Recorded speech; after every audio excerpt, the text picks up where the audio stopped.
Perkenalkan, kami dari kelompok 2 akan membahas materi mengenai komunikasi. Definisi komunikasi. Komunikasi merupakan proses di mana terjadi penyampaian pesan atau informasi oleh seseorang kepada orang lain dengan secara lisan maupun secara tidak langsung, atau menggunakan sarana media yang ada. Kemampuan komunikasi yang baik sangat penting dalam berorganisasi maupun untuk bertukar informasi. Seseorang yang mempunyai komunikasi yang baik akan membantu tim kerja atau organisasi untuk menyelesaikan tujuannya. Fungsi-fungsi komunikasi. Yang pertama ada ekspresi emosional. Karyawan yang merasa nyaman atau kurang nyaman dalam lingkungan kerjanya, entah dari sisi psikologis atau biologis, akan terlihat dalam ekspresi emosionalnya. Hal ini tentu berpengaruh bagi kinerja seseorang.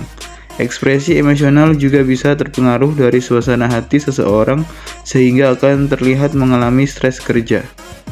Yang kedua, motivasi. Pada dasarnya sifat manusia sedang jika diberikan pujian, motivasi, dan semangat. Hal ini akan berdampak pada kinerja karyawan. Yang ketiga, kontrol. Suatu perusahaan memiliki fungsi manajemen yang salah satunya adalah controlling. Komunikasi bisa menjadi suatu alat pengendali dalam sebuah manajemen suatu proyek yang dikerjakan berdasarkan standar operating procedure, menuntut pekerjaan untuk bekerja melalui SOP. Yang terakhir yaitu informasi.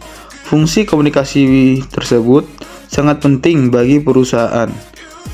Dengan adanya komunikasi, informasi akan dapat tersalurkan dengan cepat, entah terhadap konsumen, pemasok, entah anggota-anggota lainnya.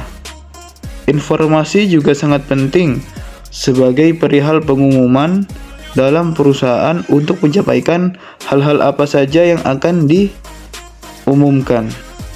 Proses komunikasi. Yang pertama, sender atau pengirim merupakan subjek atau seseorang yang memiliki kebutuhan untuk memberikan informasi, pesan, berita yang akan dikomunikasikan dengan orang lain. Yang kedua, encoding atau pengkodean merupakan proses pengiriman kode informasi yang disampaikan dalam bentuk isyarat ataupun simbol. Yang ketiga, channel atau saluran merupakan media penyaluran pesan seperti udara untuk berbicara, ruang chat dalam sosial media, dan sebagainya. Yang keempat, decoding atau penafsiran. Proses penafsiran atau menerjemahkan maksud dari informasi yang telah diterima untuk menjadi informasi yang berarti baginya. Yang kelima, receiver atau penerima. Subjek yang menerima informasi menafsirkan informasi yang diterima. Yang terakhir, feedback atau umpan balik merupakan tanggapan dari penerima terhadap informasi yang telah diterima. Arah proses komunikasi. Yang pertama itu ada downward communication atau biasa disebut dengan komunikasi ke bawah. Komunikasi yang mengalir dari satu tingkat dalam sebuah kelompok atau organisasi ke tingkat yang lebih rendah.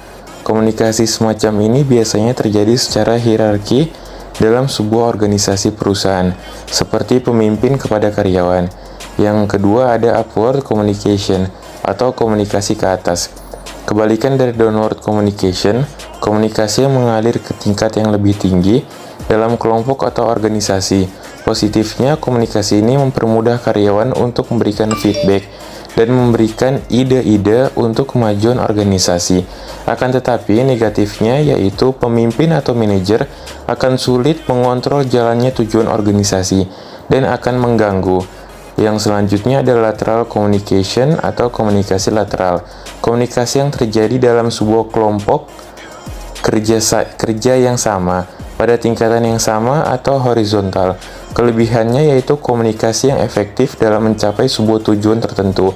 Buruknya yaitu menghilangnya tanggung jawab yang sesungguhnya, lebih mengutamakan pada tujuan adanya komunikasi lateral. Komunikasi interpersonal. Yang pertama itu ada oral communication atau lisan. Lisan yaitu salah satu cara yang digunakan dalam berkomunikasi yang ditujukan kepada individu atau sejumlah orang dalam organisasi atau kelompok, yaitu dengan cara lisan seperti berpidato resmi, diskusi, ataupun tatap muka. Keuntungannya yaitu mempermudah transfer informasi kepada khalayak umum dalam menyampaikan informasi secara efektif. Selain itu, dengan mudah akan mendapatkan respon. Kelemahannya yaitu penyampaian informasi kepada banyak orang yang memiliki penerimaan yang berbeda.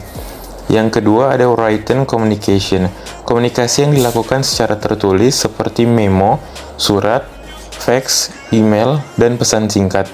Komunikasi seperti ini biasanya dilakukan apabila terdapat informasi yang perlu pertimbangkan yang cukup panjang dalam pengambilan keputusan, atau sifatnya sangat penting yang memerlukan kegiatan berpikir menyeluruh, sehingga dalam komunikasi seperti ini memungkinkan untuk berkomunikasi yang baik, logis, dan jelas.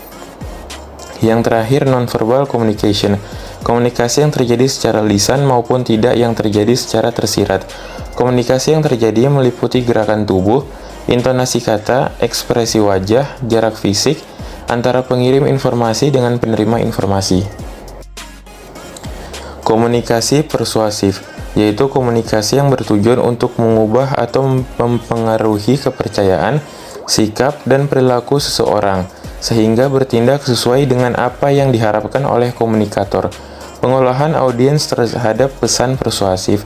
Yang pertama itu interest level, proses bagaimana seorang bisa menerima pesan persuasif, yaitu bagaimana sesuai dengan ketertarikan orang itu sendiri. Contoh ketertarikan kepada hasil keputusan yang akan diambil, sehingga kebanyakan orang mencari informasi sebanyak-banyak untuk mengambil sebuah keputusan yang penting secara hati-hati. Yang kedua ada prior knowledge. Seseorang biasanya sudah memiliki pemikiran sendiri dari berbagai argumen dalam melakukan suatu aksi atau tindakan tertentu. Tidak akan gampang mengubah atau mempengaruhi pemikiran orang lain, kecuali ada alasan yang bijaksana yang bisa diterima dan dianggap masuk akal.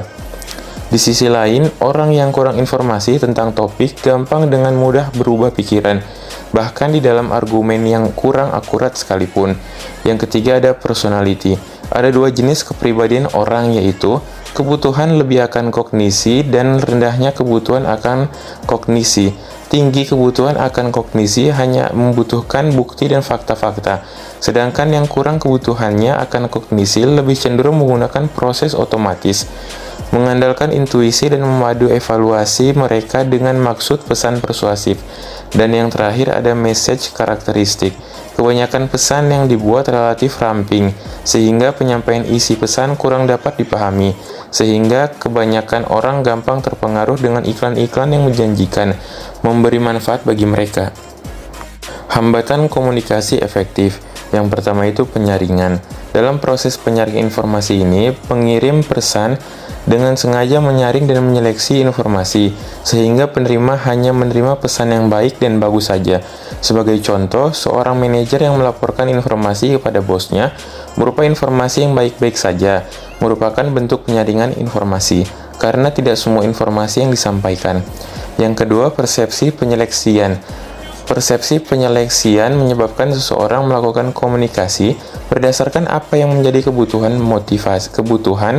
motivasi, pengalaman, latar belakang, dan karakteristik pribadi orang tersebut.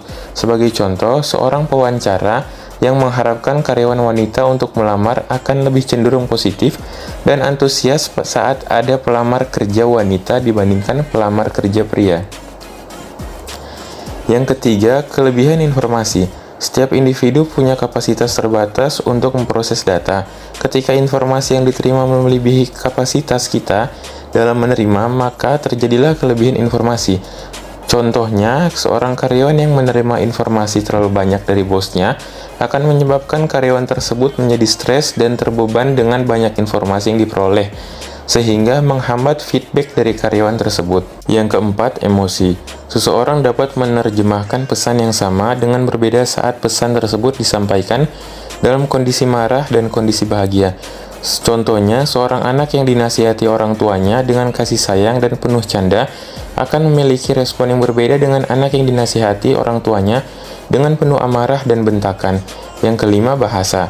Kata-kata yang sama bisa memiliki arti yang berbeda dalam bahasa yang berbeda.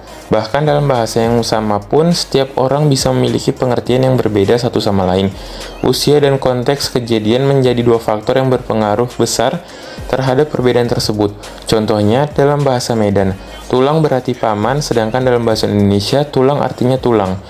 Yang keenam, hening atau bungkam. Mudah bagi seseorang untuk memilih diam dan tidak berkomunikasi, karena adanya alasan kurangnya informasi yang diterima. Diam atau bungkam dan menyembunyikan informasi merupakan hal yang umum dan juga merupakan masalah. Penelitian menunjukkan setiap karyawan setidaknya akan bungkam atau diam mengenai suatu urusan atau persoalan yang signifikan. Yang ketujuh, ketakutan atau kekhawatiran dalam komunikasi. Banyak orang yang memiliki ketakutan atau kekhawatiran dalam proses komunikasi langsung. Sebagian besar orang mengalami kesulitan saat berkomunikasi tatap muka secara langsung, sehingga banyak orang yang mengandalkan media atau sarana untuk berkomunikasi seperti catatan atau telepon. Dan yang terakhir, berbohong atau menipu. Halangan komunikasi yang efektif terakhir yaitu berbohong. Saat seseorang berbohong, maka pesan yang sungguhnya tidak tersampaikan dengan baik, sehingga antara penerima maupun pengirim pesan tidak memiliki informasi yang sama. Mengenai berbohong dalam proses komunikasi merupakan hal yang bahaya, karena tidak semua orang dapat mendeteksi apakah pesan yang disampaikan merupakan informasi benar atau informasi yang bohong.